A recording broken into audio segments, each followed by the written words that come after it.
Halo, kembali lagi sama gua Putra Usaha. Hari ini gua mencoba merekomendasiin kepada kalian gimbal kesayangan gua saat ini. Yang mana gimbal ini cukup satu aja, tapi untuk banyak aksi. Yaitu bisa buat konten, buat traveling karena ukurannya kecil, lalu juga bisa job profesional. Yaitu Scorp Mini. Ya, Scorp Mini. Cakep banget ya. Seperti kalian lihat saat ini setupnya itu Sony A7C yang full frame dan juga lensa 24mm f2 yang full plat banget ini, cukup berat di kelas lensa, dan juga gua kasih catch-nya lagi. Bayangkan dengan setup seperti ini, itu nggak ada masalah dengan si Scorp Mini ini, dimana dia mampu menghandle bebannya. Ya memang mirrorless itu biasanya kan bebannya tuh rata-rata nggak ada sampai 1,2, biasa 1 kilo 800 gram itu udah cukup banget gitu ya. Makanya kebutuhan harian gua, baik job profesional gua maupun cuman ngonten, itu pasti pakai mirrorless gitu. Jadi ya mungkin bahasa tepatnya Scorp Mini ini mampu untuk semi pro lah ya, semi pro buat teman-teman yang fokus di mirrorless. Tapi kalau misalnya untuk DSLR itu memang lebih rekomennya kakaknya, yaitu Scorp Basic, yang mungkin kalau buat teman-teman yang nonton kompro yang kemarin gua buat di Politeknik Caltech Riau, nah itu menggunakan Scorp Basic. Cuma ukurannya sedikit lebih gede, ini lebih kecil. Dan saktinya lagi si Scorp Mini ini teman-teman, itu dia bisa untuk smartphone juga, dan dia bisa juga buat action cam, dan ya mirrorless. Jadi 3 device ini bisa dipasang di sini. Keren banget nggak tuh? Apalagi ukurannya kecil. Biasanya sekarang gue pakai tas kecil aja, cukup dengan satu tas kecil itu masuk Scorp Mini ini, masuk 2 kamera, lalu juga masuk lensa-lensa, dan kadang ya ke bawah juga drone kebetulan gitu ya. Dan nggak perlu lagi tas besar atau 2 tas seperti itu. Dari sisi build quality-nya, terbuat dari bahan aluminium yang dicampur dengan plastik yang tetap memberikan kesan premium. Apalagi ada beberapa detail yang membuat kesan mewah seperti tulisan VU yang ada di wheels-nya, dan juga tulisan Scorp pada tiang aluminiumnya, dan grip handle yang diberikan lapisan karet supaya tidak licin, sehingga memberikan kenyamanan pada kita pada saat menggunakan gimbal ini, baik dalam mode vertikal maupun juga horizontal.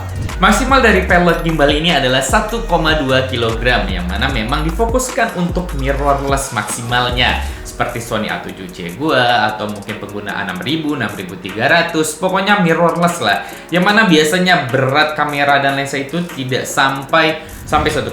Seperti saat ini, Sigma 24mm ini full plat, itu udah cukup berat. Itu maksimalnya si A7C ini kemarin gue timbang sekitaran 1 kiloan, nggak nyampe 1,2.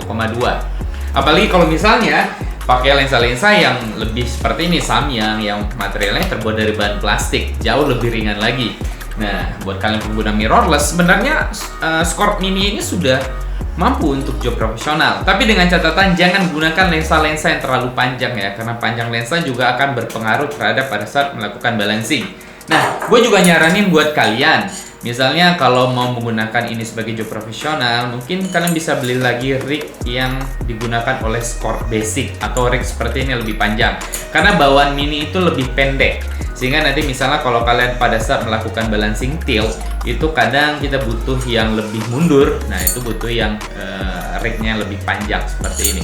Tapi ya seperti yang kalian bisa lihat, di sini gua gunakan rig bawaannya yang pendek saja, pakai Sony A7C, lalu Sigma 24mm yang full flat, dan plus catch-nya juga ternyata mampu dibalancing dengan sempurna.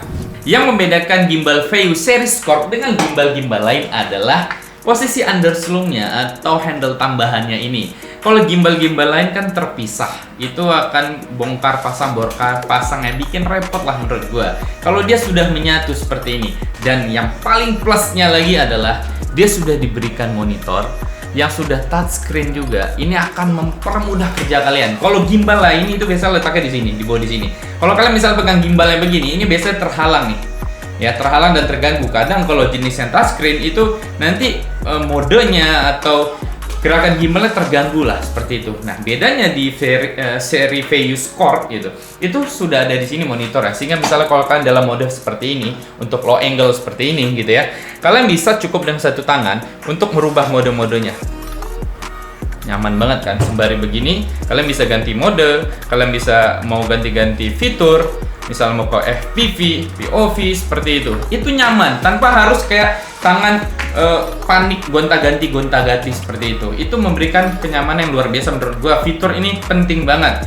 Seperti waktu gua ngerjakan Politeknik Caltech Riau, itu karena touchscreen ini membantu gua sehingga kadang gua pakai pen follow, kadang gua berubah jadi pen tilt follow tanpa harus kayak terganggu dengan posisi tangan seperti itu. Pokoknya posisi underslungnya menurut gue ini perfect banget. Ada satu fitur lagi yang menurut gue cukup berguna buat kita kalau seandainya pengen ngambil kamera movement yang angle-nya itu ada perubahan, misalnya dari yang lurus lalu tiba-tiba dia tilt up gitu atau tilt down. Nah, kita bisa menggunakan wheels yang ada di sini. Yang mana kalau kita tekan, putar, itu maka dia akan bergerak. Dan untuk mengganti modenya, di samping sini ada tekan untuk penggantian mode. Dia ada 3 mode. Nah, dia bisa untuk lakukan panning, tekan sekali lagi. Dia bisa juga untuk roll, tekan sekali lagi nanti pindah bakalan ke tilt lagi. Nah, kalian bisa pakai ini untuk mungkin mengambil kreasi-kreasi shoot yang kalian butuhkan. Dan buat kalian yang hobi banget buat video TikTok, Reel, Short yang biasanya posisi kameranya potret, itu bisa juga menggunakan gimbal ini. Dimana nanti masuk aja ke menunya, lalu pilih di skenario yang mode potret. Nah, nanti ada mode potret dan gimbal ini akan masuk dalam mode potret seperti ini. Memang untuk mode potretnya posisi gimbalnya harus horizontal seperti ini ya, nggak bisa dalam vertikal seperti ini, harus dalam posisi horizontal seperti ini. Dan dia juga memiliki beberapa fitur lainnya seperti time lapse, ada juga panorama, ada juga selfie mode, ada track video, dan banyaklah fitur-fitur lainnya yang menurut gua bisa membantu kalian untuk menghasilkan sebuah video yang jauh lebih baik lagi gitu dan lebih kreatif lah gitu ya. Dan untuk durasinya, ini mampu selama 13 jam. Dia aktif selama 13 jam dan waktu durasi casnya hanya 1 jam karena dia sudah mendukung fast charging. Jadi kalau misalnya kalian gunakan charger yang fast charging, ini mampu dicas hanya dalam waktu 1 jam saja full. Oke? Mungkin segitu aja review dari gua buat kalian dari si Scorp Mini ini, yang mana menurut gua rekomen banget buat kalian yang pengen dapat gimbal bisa segala hal, smartphone, kamera mirrorless, lalu juga action cam, dan ukurannya juga kecil dan kaya akan fitur. Ini sangat best. Segitu aja review dari gua dan semoga ini bermanfaat. Sampai ketemu lagi di vlog gua berikutnya.